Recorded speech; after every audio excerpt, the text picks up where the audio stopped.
Bismillahirrahmanirrahim. Assalamualaikum warahmatullahi wabarakatuh. Alhamdulillahi rabbil alamin. Nahmaduhu wa nasta'inuhu wa nastaghfiruhu wa nastahdi wa natubu ilaih. Wa na'udzu billahi min shururi anfusina wa sayyiati a'malina. Man yahdihillahu fala mudilla lahu wa man yudlil fala hadiya lahu. Asyhadu an la ilaha illallah wahdahu la syarika lahu wa asyhadu anna Muhammadan 'abduhu wa rasuluh. Allahumma salli wa sallim ala habibina wa syafi'ina wa maulana Muhammadin sayyidil mursalin wa ala alihi wa sahbihi wa barik wa sallim taslima. Allahumma rabbana inna nas'aluka ilman nafi'a wa rizqan tayyiba wa amalan mutaqabbala wa shifaan min kulli da'in wa saqamin bi rahmatika ya arhamar rahimin. Ma'asyiral muslimin wal muslimat, hadirin wal hadirat, Bapak Ibu jamaah salat subuh di Masjid Baitur Rahman yang mudah-mudahan selalu dalam limpahan rahmat dan karunia Allah Subhanahu wa taala. Alhamdulillah, di subuh kali ini kita kembali melanjutkan pembacaan kitab Misbahuz Zalam sebagai penjelas dari kitab hadis Bulughul Maram. Dan kitab ini, kitab Misbahuz Zalam ini dikarang oleh orang kita, orang Indonesia yang bernama Ki Haji Muhammad Muhajirin Amsar rahimahullah rahmatan wasi'ah, sebagai bagian dari alim ulama yang pernah hidup dan tinggal di negeri kita semua. Dan di antara yang beliau wariskan kepada kita semua adalah ini kitab Misbahuz Zalam. Dan kitab ini lengkap dari awal sampai habis. Saya punya 4 jilid, ini baru jilid yang pertama ini, menjelaskan hadis-hadis di dalam kitab Bulughul Maram yang isinya lebih kurang 1000-an hadis ya, lebih dan kurang, dan itu dijelaskan oleh beliau. Karena waktu semakin subuh semakin mundur ya, jadi kita nampaknya sekarang ini baru mulai padahal sudah 5:30. Jadi kita langsung saja baca beberapa hadis yang bisa kita ambil faidahnya pada subuh kali ini. Bismillahirrahmanirrahim. Hadis yang pertama masih dalam bab wudu, karena kita baru memulai di dua pekan sebelumnya, kita baru mulai dari bab wudu. Bismillahirrahmanirrahim. Wa an Laqit ibnu Subrah radhiyallahu anhu qala qala Rasulullah sallallahu alaihi wasallam, Rasul sallallahu alaihi wasallam bersabda, asbighil wudu, berwudulah dengan cara yang sempurna. Maksudnya rukunnya diambil, sunnahnya juga diambil. Itu yang dimaksud dengan asbighil wudu, berwudulah dengan cara yang sempurna. Wa khallil bainal asabi', di antara kesempurnaan berwudu itu adalah khallil bainal asabi'. Nih, jari-jari ini kita cuci begini, namanya khallil. Khallil bainal asabi'. Wa baligh fil istinsyaq, dan boleh agak berlebihan dalam istinsyak, memasukkan air ke hidung. Ini sunnah hukumnya, dan kesunnahan hukum dari istinsyak ini boleh agak banyak, bukan boleh, dianjurkan agak banyak, bukan ala kadarnya, bukan baligh di sini maksudnya boleh dilebihkan. Fil istinsyaqi illa an takuna shaima, kecuali kata Rasul kalian semua sedang berpuasa. Nah, kalau sedang berpuasa istinsyaknya jangan ditinggalkan, tapi sedikit saja. Tapi kalau tidak berpuasa istinsyaknya jangan ditinggalkan, dan berlebihanlah dalam beristinsyak. Ini memasukkan air ke hidung. Nah, ini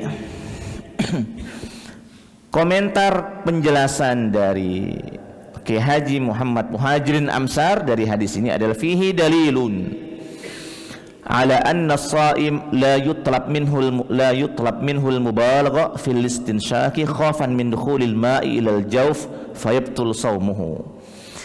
Di sini kata Kiai Haji Muhammad Muhajirin Amsar bahwa orang yang sedang berpuasa tidak diminta untuk berlebihan dalam beristinsyak karena khawatirnya malah membatalkan puasa. Kalau seandainya terjadi air masuk ke hidung lalu kemudian tiba-tiba serasa di sini dinginnya gitu kan, di tenggorokan dinginnya, nah itu bisa membuat orang batal puasanya.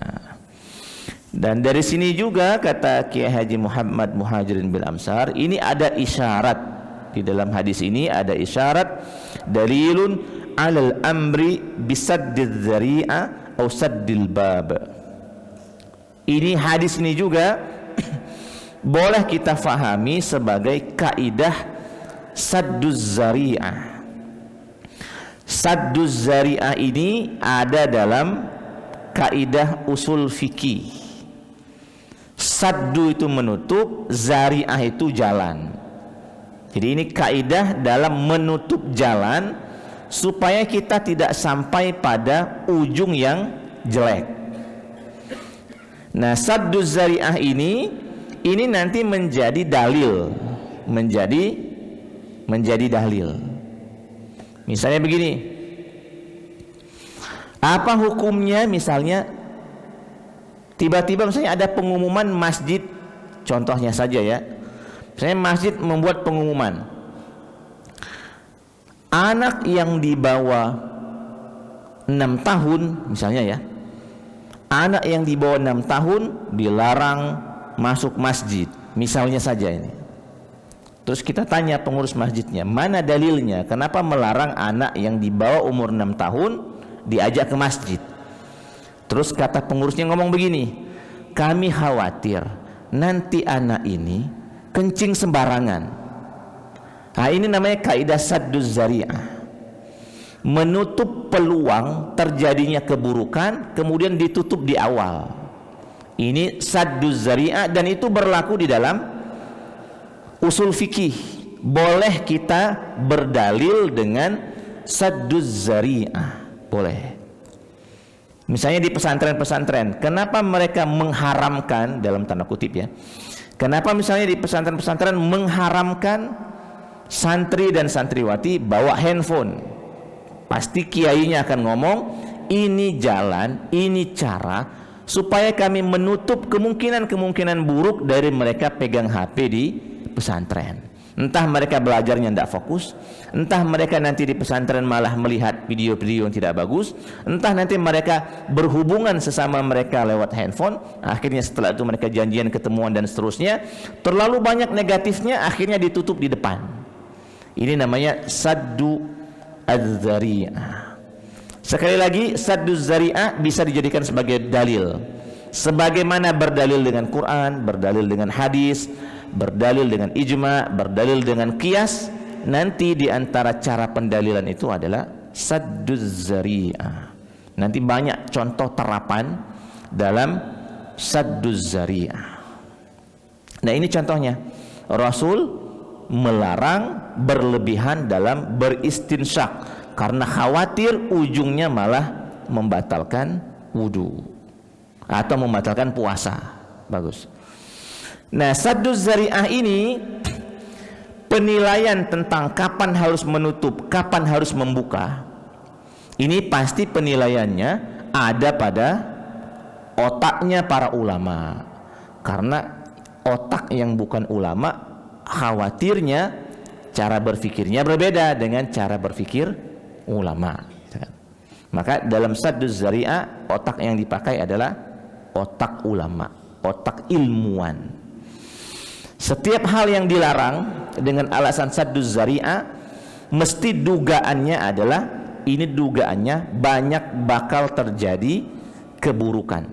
Jika diduga di akhirnya banyak bakal terjadi keburukan, maka sebagai seorang alim ulama nanti boleh memfatwakan bahwa ini hukumnya misalnya haram misalnya, boleh dia memfatwakan atas dugaan-dugaan bahwa sesungguhnya di akhir sana ujungnya adalah keburukan.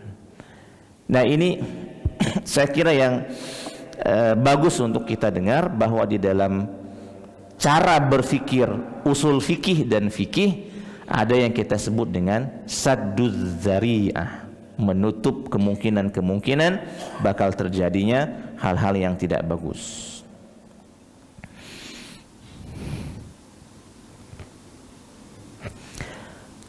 Berikutnya, atau sebelum ke berikutnya, misalnya di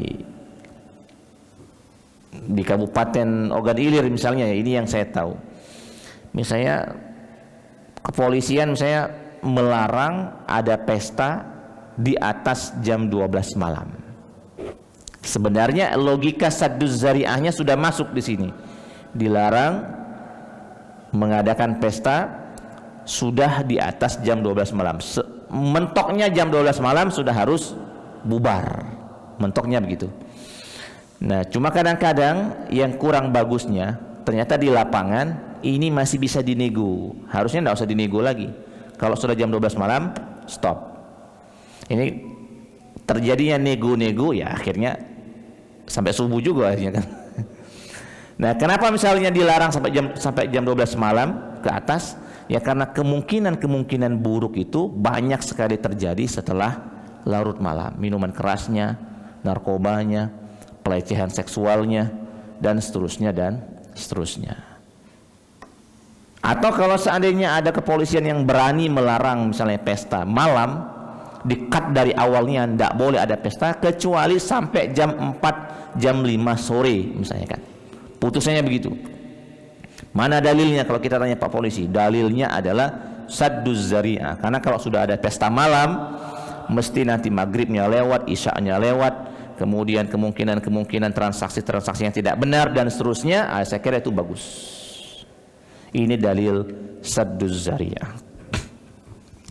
Ya nanti tinggal minta dampingi dengan alim ulamanya supaya difatwakan misalnya begitu ya. Berikutnya, bismillahirrahmanirrahim. Wa an Utsman radhiyallahu anhu anna an-nabiy sallallahu alaihi wasallam kana yukhallil lihyatahu fil wudu. Dari sahabat Nabi yang bernama Utsman, ini dugaannya adalah Utsman bin Affan, karena memang hadis Utsman bin Affan masyhur meriwayatkan sifat wudu Nabi sallallahu alaihi wasallam. Rasul sallallahu alaihi wasallam yukhallil lihyatahu fil wudu. Kalau tadi yukhallil jari-jari ya, apa namanya begini? Apa namanya? Menyela-nyela, menyeka-nyeka ya. Nah sekarang jenggot juga di sela-sela begini. Ini kalau jenggotnya panjang dan tebal, di sela-sela begini. Kalau jenggot tipis model kita, tidak usah di sela-sela. Ini masuk bagian dari membasuh wajah nanti. Jadi kalau jenggotnya panjang, sudah dia di sela-sela begini, baru kemudian dia berwudu. Atau dia berwudu kemudian di ujungnya sini di sela-sela begini. Itu kalau tebal. Kalau tipis wajib dibasuh sampai kena semuanya. Kalau tipis, tidak ada di masjid ini, tidak ada yang jenggot tebal, jenggot tipis semua ini. Belum ada kategori jenggot tebal. Nah sekarang kata Kiai Haji Muhammad Muhajirin bil Amsar, amma takhlilul lihya fa in kanat katifa fa sunnah. Menyela-nyela jenggot ini kalau dia banyak dan tebal itu hukumnya sunnah. Tetapi wa in kanat khafifatan fa wajibatun. Kalau seandainya tipis maka hukumnya malah jadi wajib. Kalau tebal dia hukumnya sunnah, kalau tipis hukumnya wajib. Maksudnya adalah ini wajib menjadi bagian dari yang dicuci saat kita mencuci muka. Nah, itu maksudnya.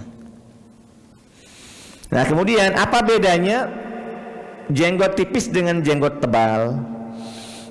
Bedanya kata wal farqu bainahuma, bedanya adalah andal kasifata kalau tebal itu kulit tidak kelihatan. Kulit sini tidak kelihatan. Ini kalau tebal. Kalau tipis berarti kelihatan. Kita ini rata-rata kelihatan. Kelihatan dan tidak kelihatannya itu kapan? Saat kita berbicara dengan orang, kita ngobrol. Saya ngobrol misalnya sama Ustaz Abu Somad. Saat saya ngobrol, saya lihat jenggot Pak Somad, kemudian saya lihat juga di dalamnya ada warna-warna kulit. Ayo berarti kategorinya masih tipis kategorinya. Tapi kalau saya ngobrol, tidak kelihatan lagi. Seperti jenggot sebagian dosen-dosen Saudi Arabia kami, itu jenggotnya tebal sekali sini. Tebal sekali.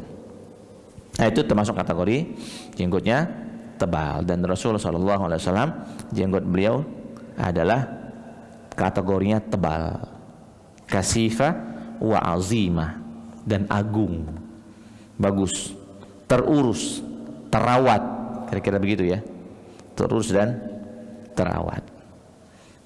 Tidak ada bekas, sebagiannya itu kadang-kadang masih nyisa-nyisa, aduh cak bekas dahak dikit nyenggot di sini. Ini harus diperhatikan. Itu kalau bisa jangan. Nah, ini kesempurnaan wudu berikutnya, tahlilul lihiyah, menyeka-nyeka jenggot. Berikutnya, Bismillahirrahmanirrahim. Wa an Abdullah ibn Zaidin radhiyallahu anhu anna an-nabiyya sallallahu alaihi wasallam ata bi thulusai muddin. Dari Abdullah bin Zaid bahwa Nabi Muhammad sallallahu alaihi wasallam didatangkan kepada beliau air wudu sebanyak 2/3 mud. Nanti bapak-bapak pulang dari sini coba searching ukuran mud. Mud itu ukuran kaleng, ukuran volume, dan itu tidak terlalu besar. Kira-kira ukuran mud itu kalau diisi dengan beras, gandum, tepung, itu secedokan. Sekali kita nyedok beras, sekali kita nyedok tepung, kalau kita masukkan ke wadah itu penuh. Berarti dikit, berarti kan? Mudnya itu berarti dikit. Berarti Rasul SAW pernah berwudu dengan air yang kurang dari 1 mud. Mana baju tadi? Ini kayaknya lebih 1 mud, atau lebih dan kurang lah misalnya ya. Kita anggap ini adalah 1 mud misalnya. Berarti Rasul SAW dulu pernah berwudu dengan air yang begini, cukup dari awal sampai habis. Nah, kalau kita kan enggak, gitu kan, kadang-kadang banyaklah yang keluar daripada yang dipakai. Makanya di antara kesunahan berwudu zaman 2023 ini adalah buka kerannya disesuaikan. Itu harus masuk dalam pelajaran fikih nanti. Buka kerannya disesuaikan. Kalau lagi sendirian, apalagi kalau kita wudunya sendirian di belakang, kita buka keran dikit saja itu airnya fokus ke kita galau kan. Nah, itu keluarnya sudah maksimal. Terus kalau kita sudah berwudu begini, nah terus kita muter-muter muka seperti ini, sebenarnya yang ini bisa dimatikan. Matikan dulu lah ini sambil kita mengusap-usap muka. Nah, baru kemudian hidupnya lagi. Nah, itu cara berwudu yang tidak mubazir. Nanti ada yang ngomong berijolah, masjid juga mayarnya kan. Nah, yang seperti ini cara berpikir yang tidak bagus. Nanti ada lampu AC yang belum mati, berijolah, masjid juga yang bayar. Jadi kata orang sense of belonging, pakemnya ini kan. Rasa kepemilikan itu kurang. Ini Kiai Haji Tolong Atwafa, mudir kami Rodotul Ulum, itu agak rewel dalam hal ini. Kata beliau, kalau jingok lampu mati, walaupun bukan di gedung kita, di gedung orang lain, mati ke cari, masuki dulu gitu kan. Kalau ada banyu tetmon yang penuh, mati ke cari wongnya. Kalau dia lupa matikan. Kalau ada bangku meja yang ada di luar, tepanas, terujan, tidak terpikir, pinggir ke kan, kira-kira itu kan. Nah, ini sense of belonging. Jadi kita merasa memiliki. Ini masjid kita galau-galau. Saya kira kita juga harus punya sense seperti itu. Ada yang pacak kita gawe ke dewek, kita bae ngawe kanjo kan. Ndak harus pengurus masjid, ndak harus marbot dan seterusnya. Ini selagi itu bisa kita kerjakan. Ini contoh dari Rasul sallallahu alaihi wasallam, beliau tidak boros. Selain dari memang air pada waktu itu sulit, tetapi bukan berarti karena sekarang ini air kita berlimpah ruah, bukan berarti juga harus mubazir atau semena-mena, tidak juga. Tetap harus dilakukan penghematan. Apalagi sekarang ini penghematan energi. Kita butuh sekarang ini penghematan energi. Lalu kemudian setelah Rasulullah SAW didatangkan 2/3 air, 2/3 mud dari air wudu itu, faja'ala yadluku zira'aihi. Kemudian Rasulullah SAW memijit-mijit tangan sampai ke siku, sampai ke semuanya. Jadi diurut berwudu itu. Berwudunya Rasul itu diusap-usap begini. Bukan mak ini baik bur gitu kan. Diratakan dengan air, diurut. Yadluku itu ngurut, mijit. Nah, dari sini ma'asyiral muslimin wal muslimat, kata Kiai Haji Muhammad Muhajirin Amsar, wa akhadha Syafi'i wal jumhuru ala istihbab bid-dalqi wa annahu sunnatun min sunanil wudu. Dari sini menurut mazhab Syafi'i dan menurut mayoritas ulama, sunnah hukumnya berwudu itu diurut. Tangan diurut, kaki diurut, seperti itu, biar airnya sampai pada tempatnya. Nah, itu diurut. Jangan model kita wudhu di sungai, ini kan, tuh kan, tangan ini pula kan, terus kaki kita selonjor ke bawah kan. Atau di sini, di tempat ambil wudhu sini, kadang-kadang kita begini baik, surut gitu kan. Pakailah tangan sebelah sini untuk diurut. Nah, itu kesempurnaan berwudunya. Berikutnya ma'asyiral muslimin, wa anhu, masih dari Abdullah bin Zaid, wa anhu annahu ra'a an-nabiyya sallallahu alaihi wasallam ya'khudhu li udhunayhi ma'an ghairal ma'il ladzi akhadha bi ra'sihi. Masih dalam riwayat Abdullah bin Zaid, kata Abdullah bin Zaid, saya melihat Rasul sallallahu alaihi wasallam berwudu dan beliau mengambil air untuk telinga. Ini kata Abdullah bin Zaid, saya melihat Rasul berwudu dan saya melihat Rasul mengambil air untuk telinga, bukan air untuk rambut, bukan air untuk kepala. Nah, ini hadis wa qala Syafi'i wal jumhur.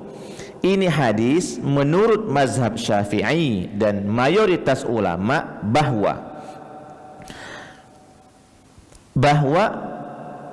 air yang dipakai untuk mencuci telinga, mengusap telinga, membasuh telinga, itu diusahakan, disunnahkan air yang baru, bukan air yang dari mengusap kepala. Nah, ini dalilnya dalam mazhab Syafi'i dan mayoritas ulama. Walaupun nanti ada perselisihan pendapat di sini, sebagian dari ulama yang lainnya nanti mengambil hadis yang lain. Sebagian dari ulama yang lain mengambil hadis yang lain. Memang ada dua hadis dalam hal ini. Sebagian riwayat menyebutkan Rasul sallallahu alaihi wasallam berwudunya setelah dari kepala langsung ke telinga. Tetapi ini hadis bunyinya yang ini yang diambil oleh mayoritas ulama, setelah kepala Rasul ambil air baru, kemudian baru ke telinga. Dan itu memang dalam mazhab Syafi'i sunnahnya telinga itu diambilkan dari air yang baru. Berikutnya, wan Abi Hurairah radhiyallahu anhu qala sami'tu Rasulullah sallallahu alaihi wasallam yaqul. Dari Abu Hurairah radhiyallahu anhu, saya mendengar, kata Abu Hurairah, saya mendengar Rasul sallallahu alaihi wasallam bersabda, inna ummati ya'tuna yaumal qiyamati ghurran muhajjalina min asaril wudu Sesungguhnya umatku, kata Rasulullah SAW, nanti akan datang pada hari kiamat, pada diri mereka ini ada cahaya-cahaya dari bekas mereka berwudu. Faman istata'a minkum an yutila ghurratahu falyaf'al. Dan siapa yang mau, siapa yang suka dan siapa yang mampu untuk memanjangkan cahaya di anggota wudunya ini, maka panjangkanlah, maka lakukanlah. Nah, masyaallah muslimin, bagaimana caranya memanjangkan cahaya bekas wudhu kita itu? Caranya adalah dengan melebihkan dari batas minimal. Melebihkan. Misalnya wajah ini kan cuma batas ini kan? Nah, kalau pengen yang bercahaya itu bukan hanya wajah ini saja plus leher, maka boleh berwudu setelah muka, panjangkan sampai ke leher sini. Gitu. Boleh. Tangan sampai ke siku. Kalau seandainya kepengen yang bercahaya ini bukan hanya sampai siku, boleh panjangkan sampai setengah sini, setengah otot sini. Itu namanya an yutila ghurratahu. Kemudian kepala. Kalau sekedar misalnya sedikit saja ini sudah sah, tetapi kalau pengen panjang, usaplah seluruh kepala. Bahkan seluruh kepala ini nyambung ke tengkuk belakang sini. Itu boleh. Kaki sampai mata kaki, kalau mau sampai setengah betis. Itu ininya, sunnahnya dilebihkan supaya nanti cahayanya lebih panjang, lebih terang. Dan ini salah satu kekhususan umat Nabi Muhammad SAW yang tidak dimiliki oleh umat yang lain. Ada kitab, nama kitabnya Khosaisul Ummatil Muhammadiyah, kelebihan umat Nabi Muhammad SAW yang tidak dimiliki oleh umat yang lain. Ini dikarang oleh Syekh Sayyid Muhammad bin Sayyid Alwi Al-Maliki. Ini ulama Mekah. Saya yakin ketemu atau beliau ini bertemu dengan Syekh Sayyid Muhammad. Jangan-jangan Syekh Sayyid Muhammad adalah guru beliau juga. Nah, kitab itu di dalam kitab itu disebutkan beberapa kelebihan umat Nabi Muhammad ketimbang umat yang lain. Di antaranya adalah umat Nabi Muhammad sallallahu alaihi wasallam diberikan kelebihan cahaya-cahaya dari bekas anggota wudu. Kalau wudunya sering, kira-kira ya, nanti cahayanya terang begini. Kalau wudunya jarang, nanti redup nanti cahayanya. Nanti redup. Kalau wudunya sangat jarang, bisa jadi tidak ada cahaya. Terus bagaimana Nabi mengenali umatnya nanti di akhirat? Kan nanti orang kita semua manusia ini kan kumpul semua kan? Sekarang ini saja umat di bumi ini kan sekitar 7 miliar. Kira-kira misalnya ada yang nanya, mak manalah kalau seandainya ada orang tumplek 7 miliar kumpul di sebuah tempat, bagaimana caranya kita bisa tahu itu jamaah Baitur Rahman? Gimana caranya? Begitu juga lah kira-kira gambarannya saat nanti dari umat Nabi Adam sampai yang terakhir sekali meninggal dunia dikumpulkan di padang mahsyar. Dari mana nanti Nabi Muhammad SAW mengenali bahwa itu umatnya? Ini dari cahaya yang keluar dari anggota wudu. Kalau ada cahaya yang keluar dari anggota wudu, berarti itu umat Nabi Muhammad SAW. Kira-kira Nabi dari jauh sudah tahu, ini umatku, ini umatku, ini umatku. Saya khawatir nanti ada di antara umatnya yang tidak dikenali oleh Nabi, karena tidak ada cahayanya kan, karena wudunya jarang, atau bahkan wudunya tidak pernah. Dan orang kalau wudunya jarang, wudunya tidak pernah, mesti sholatnya juga jarang. Allahu a'lam bishawab. Sudah boleh? Belum ya? Berarti berenteng tadi tuh pindah ke jam 6 ya berarti. Pindah ke jam 6. Nah, jadi Bapak dan Ibu-ibu, ya ini nasihat untuk saya sendiri juga. Mari perbanyak kuantitas berwudu. Itu yang pertama. Yang kedua, boleh kita mengulangi wudu walaupun kita masih ada wudu, boleh. Saya kira Pak Fadlah dan kawan-kawan ini sebagiannya ada yang punya tradisi seperti itu. Walaupun wudunya belum batal, tapi mereka keluar dulu, ambil wudu lagi. Asalkan airnya cukup. Boleh tajdidul wudu, boleh memperbaharui wudu walaupun kita masih ada wudu, boleh. Kemudian menjaga diri dari atau menjaga diri terus dalam kondisi berwudu. Nah, ini juga bagus. Ya kalau lagi pengen kencing, kencingkan, jangan ditahan. Kalau lagi pengen buang angin, jangan ditahan. Tapi setelah itu perbaharui lagi wudunya. Bagus. Sebelum tidur, sunnahnya berwudu. Sebelum belajar taklim, sebenarnya sebelum belajar itu, apalagi yang kita pelajari Al-Quran, hadis, fikih, tafsir, itu sangat disunnahkan berwudu, sangat disunnahkan berwudu. Gimana kalau belajar matematika, ekonomi, pertanian? Sunnah juga sebenarnya berwudu, karena ini ilmu Allah galau, ini kan ilmu Allah galau. Mana kalau kita belajar ilmu hitam, nah ini yang tidak boleh berwudu, tidak boleh berwudu belajar ilmu hitam itu. Ilmu hitam. Termasuk sunnah berwudu saat mau menuju sesi kedua, sesi ketiga dari berhubungan suami istri. Nah, ini sunnah berwudu ini. Sunnahnya berwudu. Tidak apa-apa lah saya ungkapkan, ini pelajaran kan. Jadi kalau ada yang lesu mandi, boleh. Tapi jangan langsung, berwudu terlebih dahulu. Itu sunnahnya. Ini sunnah pengantin baru ini. Pengantin ulama sesesi Pak ini. Ini nanti mohon di-cut ini. Tidak apa-apa. Ilmu ya. Baik, berikutnya.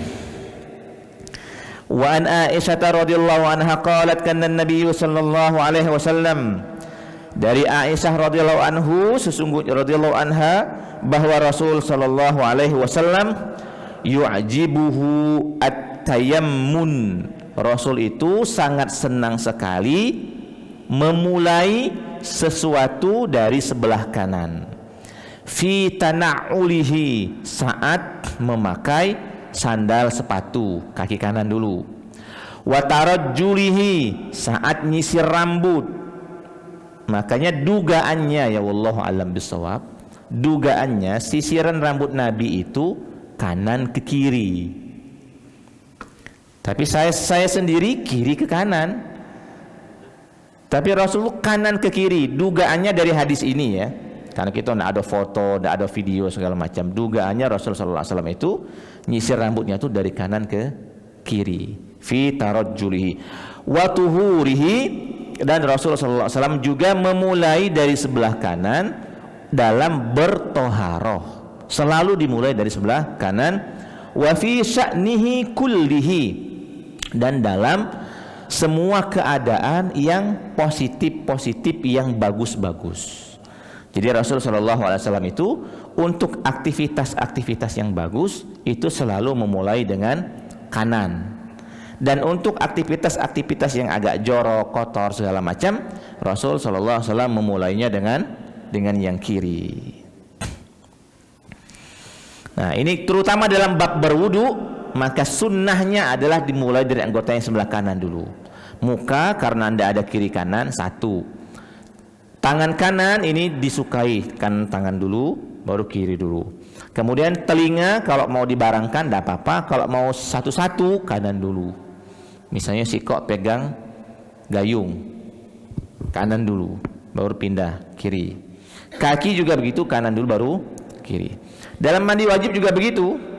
Kalau seandainya kita model mandi wajibnya mau mengikuti step by step, maka misalnya dimulai dengan anggota sebelah kanan dulu, baru kemudian anggota sebelah kiri, baru kemudian siram semuanya.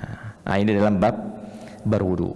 Kalau kita berwudunya, atau kalau kita misalnya sebelum berwudu kita buang air dulu, maka saat buang airnya, karena ini menuju tempat yang kurang bagus, tempat kotor, maka dimulai dengan kaki kiri, baru keluarnya kaki kanan. Setelah itu kita masuk masjid, dimulai dengan kaki kanan, kemudian keluar dengan kaki kiri.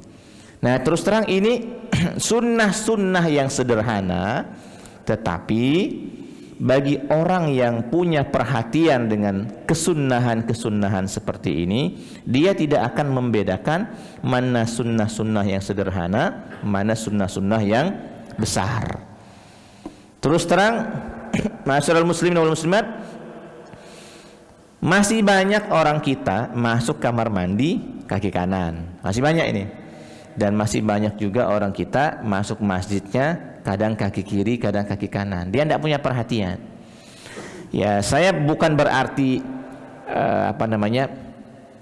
mewajibkan lalu kemudian menilai hina orang tersebut, enggak. Tapi kalau orang punya perhatian terhadap kesunahan-kesunahan, walaupun yang kecil-kecil, dia akan perhatikan. Nanti keluar masjid dari sini kaki kiri, nanti pas masuk masjidnya kaki kanan. Nah, begitu seterusnya. Bahkan sampai pada orang kalau perhatiannya itu ke pasang baju. Pasang baju ini nanti, atau kalau kita mau berwudu membuka baju, mulai dulu buka yang sebelah kanan, baru buka yang kiri, sampai pada taraf sedetail itu. Nah, ini sekali lagi mudah-mudahan ini bagian dari cara kita mentauladani sisi-sisi kecil dari kepribadian Rasul sallallahu alaihi wasallam. Berikutnya, wa an Abi Hurairah radhiyallahu anhu qala Rasulullah sallallahu alaihi wasallam, "Idza tawadda'tum fabda'u bima yaminikum." Ini setara dengan hadis sebelumnya. Jika kalian berwudu, kata Rasul sallallahu alaihi wasallam, mulailah dari sebelah kanan kalian. Jadi sunnah sebelah kanan.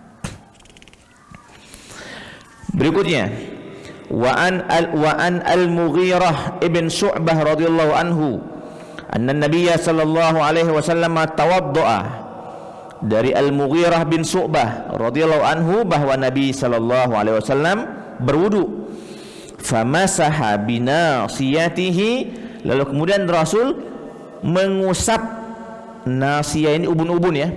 Rasul mengusap ubun-ubunnya, wa 'alal imamati wal khuffaini. Kemudian setelah mengusap ubun-ubunnya ini, Rasul mengusap seluruh imamah beliau.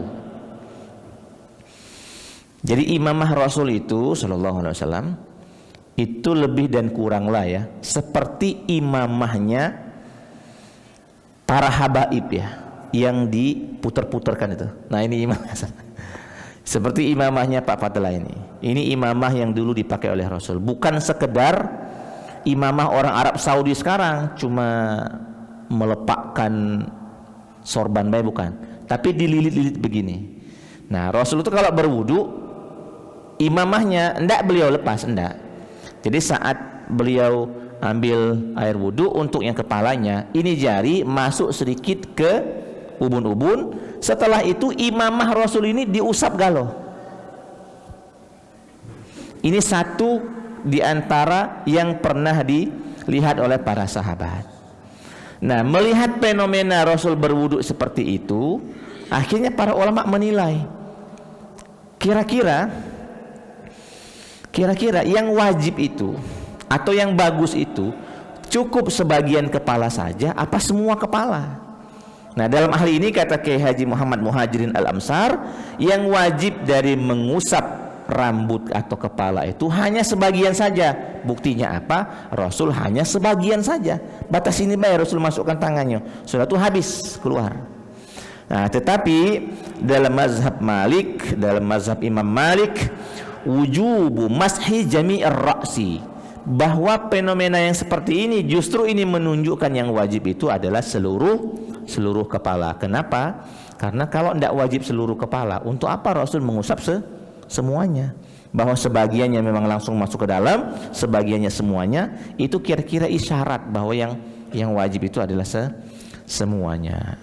Tapi yang jelas karena kitab Bulughul Maram ini ditulis oleh imam yang bermazhab Syafi'i dan Kiai Haji Muhammad Muhajirin ini bermazhab Syafi'i, akhirnya ya titik tekannya adalah kepala ini sunnahnya atau yang wajibnya sebagian, sisanya hanya sebuah kesunnahan saja.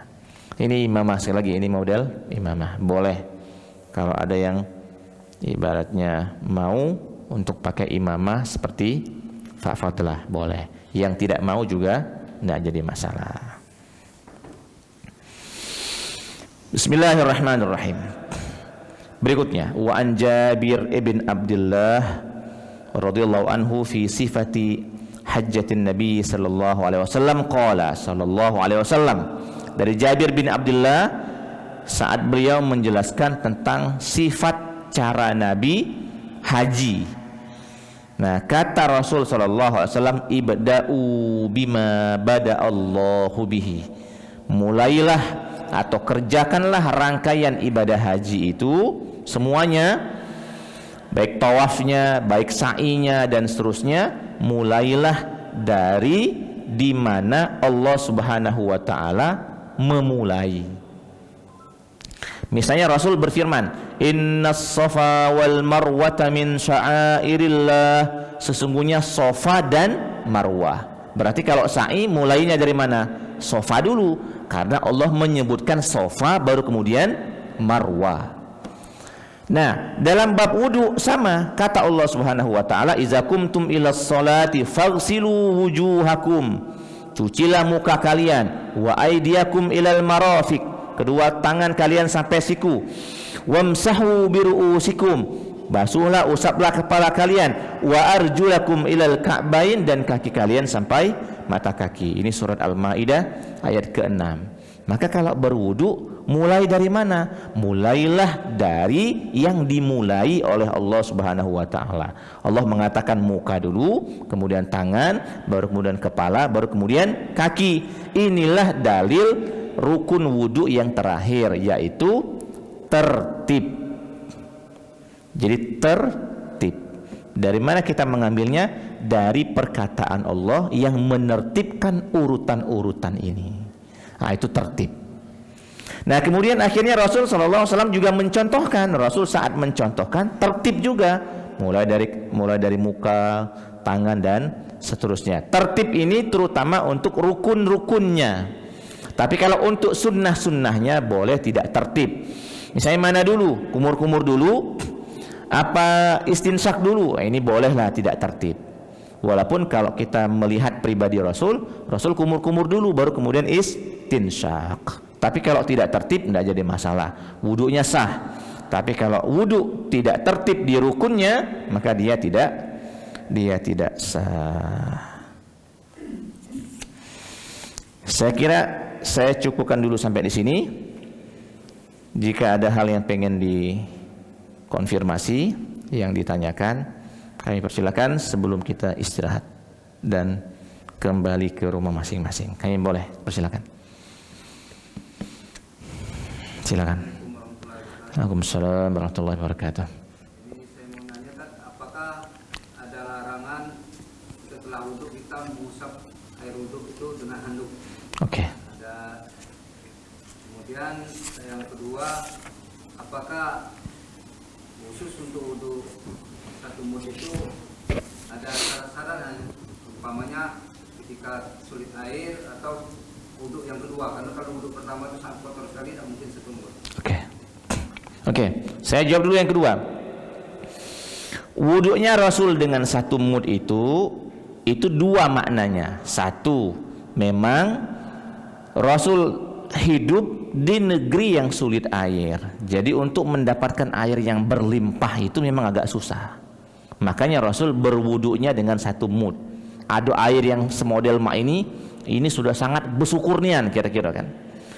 Nah, itu makna yang pertama. Makna yang kedua, wudu dengan satu mud ini adalah berhemat dengan air saat kita sudah mampu untuk menyelesaikan semua kewajiban-kewajiban berwudu. Nah, tapi Kalau seandainya dengan satu mud ini kita tidak mampu menyelesaikan rukun wudu, ya berarti harus lebih. Ini sama seperti berwudu sekali, 2 kali, atau 3 kali. Sebenarnya kalau berwudunya sekali dan sudah cukup, cukupkan saja dengan sekali. Apalagi kalau kita pakai yang satu mud ini. Kalau kita pakai yang satu mud ini, sangat ambil untuk muka, begini kan. Kalau dia cukup sekali, jadilah itu sekali. Walaupun misalnya masih nampak yang kotor-kotor tadi ya, boleh. Nah, jadi sekali lagi jawabannya, satu mud atau bukan satu mud itu maknanya adalah hemat. Itu yang pertama. Dan yang kedua, jika sudah mencukupi syarat-syarat rukun-rukun berwudu, jadilah itu. Tapi kalau airnya agak banyak melimpah, saya kira boleh kita mengambil kesunahan 2 kali atau 3 kali setiap basuhan. Nah, ini yang pertama. Yang berikutnya terkait dengan apakah memang ada larangan untuk mengusap air wudu setelah kita berwudu. Larangan secara khusus tidak ada. Cuma ada hadis yang bunyinya begini. Idza tawaddaa al-'abdul muslim, jika ada orang Islam yang berwudu, faghasala wajhahu, kemudian dia mencuci mukanya, kata Rasul sallallahu alaihi wasallam, kharaja min wajhihi kullu khati'atin nazara ilaiha bi'ainihi ma'a akhiri qatril ma, maka akan berguguran ini dosa-dosa panca indera yang ada di muka ini, terutama dosa-dosa mata ini akan berguguran sampai tetes terakhir. Itu bunyi hadisnya. Sama tangan juga. Saat tangan sudah dicuci, ini nanti dosa-dosa tangan, terutama dosa-dosa kecil ya, akan berguguran sampai tetes terakhir. Begitu juga kepala, telinga, kaki. Nah, memaknai hadis inilah akhirnya sebagian dari ulama kita menilai bahwa berwudu itu tidak usah dilap, biarkan dia kering sendiri. Kalaupun mau dilap, lap pakai tangan baik, pus gitu kan. Nah, ini kan kotoran dosa semua ini kan. Nah, masih ada basah-basahnya ini, biarkanlah yang basah-basah ini sampai akhirnya dia kering sendiri, habis gugurannya, kira-kira kan habis gugurannya. Jadi tidak ada larangan khusus, tetapi optimis kita dengan sebab wudu ini berguguran dosa-dosa kita. Nah, kira-kira itu. Tapi kalau kita baru berwudu langsung kita lap, tidak banyak yang keluar dosa itu kan, dikit yang keluar karena sudah dilap tadi kan. Iya, sudah kering tadi kan. Oke. Mereka umat Nabi Muhammad SAW yang meninggal dunia masih dalam kandungan atau meninggal dunia masih kecil, belum sampai umur, maka yang ini kan orang kan terlahir dalam keadaan fitrah ya. Kullu mauludin yuladu 'alal fitrah. Setiap anak yang lahir itu dalam keadaan fitrah. Fitrah di sini maksudnya adalah kesucian. Orang itu kalau sudah suci bercahaya sendiri dia. Kita ini karena sudah kadung dewasa, akhirnya yang suci dari bagian dari kita ini ngitam gitu kan. Nah, bagaimana caranya yang sudah hitam ini agak diputihkan dikit? Nah, itulah caranya dengan sebagian berwudu. Cuma kalau sudah dari kecil, dari bayi meninggal dunia, ini sudah putih duluan ini. Umat Nabi Muhammad SAW yang meninggal dunia dalam rahim, masih kecil, masih bayi, belum sampai umur, ini justru sudah menjadi tabungan orang tuanya di akhirat. Jadi tidak usah bingung, nanti dia sudah nunggu. Nah, dia sudah nunggu, dalam arti sudah nunggu orang tuanya dan dikenal oleh Rasul Shallallahu Alaihi Wasallam. Ya, secara fikih itu bisa dan boleh dilakukan. Secara fikih itu bisa dan boleh dilakukan. Tetapi biar dia tidak bias, ngembeklah sekali lagi gitu. Biar dia tidak bias. Tapi kalau seandainya model yang seperti itu tadi, yang 3 Indo bae yang dipakai, yang ini kan berarti masih air kan? Ya boleh, itu boleh dilakukan. Ya itu unik, itu cara mengakali biar sekali ngembek banyu tadi kan. Cuma kadang ngembek banyu sekali lagi tidak berat, embeklah sekali lagi gitu kan. Benar. Kalau dia sekedar begini, bedakan kalau ada benda di tangan di anggota wudhu kita ini, pastikan apakah benda itu menghalangi sampainya air ke kulit atau tidak. Maka kalau seandainya tip X misalnya ya, itu kan tip X bisalah kita pastikan kalau kena tangan, maka tip X ini menghalangi sampainya air langsung ke kulit. Maka kalau ada tip X berarti harus dihilangkan dulu. Ada sisik ikan, itu sering ibu-ibu ada sisik ikan. Sisik ikan itu nempel, kalau kita siram air, ini dia cuma sampai ke sisiknya saja, kulit yang berada di bawah sisik ikan itu enggak. Maka sisik ikan tip X itu harus dibuang. Nah, sekarang misalnya ini perempuan, kutek misalnya ya. Nah, maka kutek itu harus ditanya dulu. Kalau kuteknya model kutek timbul bahannya, zatnya itu, kemudian dia misalnya bahannya bahan cat segala macam, nah itu memang sensitif nian itu kalau seandainya ada yang pakai kutek. Orang kalau sudah pakai kutek itu pertanyaannya, ini orang sholat apa tidak? Itu pertama. Kita bertanya-tanya cak itu. Kemudian pertanyaan nomor 2, kalau dia sholat dan berwudu sah atau tidak? Kemungkinan tidak sahnya ada karena bahannya. Tapi kalau sekedar misalnya tinta pena, saya kira tinta pena itu dia tidak menghalangi sampainya air ke kulit. Nah, jadi kita tinggal pilih, tinggal dinilai mana yang ada di anggota wudhu kita ini yang bisa menghalangi sampainya air ke sini, ke tubuh. Enggak, kalau kukunya agak panjang, saya kira saat dia begini sudah masuklah sininya. Ini enggak sulit, kalau kuku panjang enggak sulit. Yang sulit itu kalau kuku dikasih cat, itu yang paling sulit. Harus dibuang dulu itu kuteknya, gitu kan. Jadi ibu-ibu yang nak pakai kutek dicari tahu dulu bahan kuteknya itu apa. Nah, Bapak Ibu semua, saya kira kita cukupkan sampai di sini dulu. Mohon maaf atas segala kesalahan dan kekurangan. Kepada Allah Subhanahu wa taala kita mohon ampun. Subhanakallahumma rabbana wa bihamdika asyhadu an la ilaha illa anta astaghfiruka wa atubu ilaik. Wassalamualaikum warahmatullahi wabarakatuh.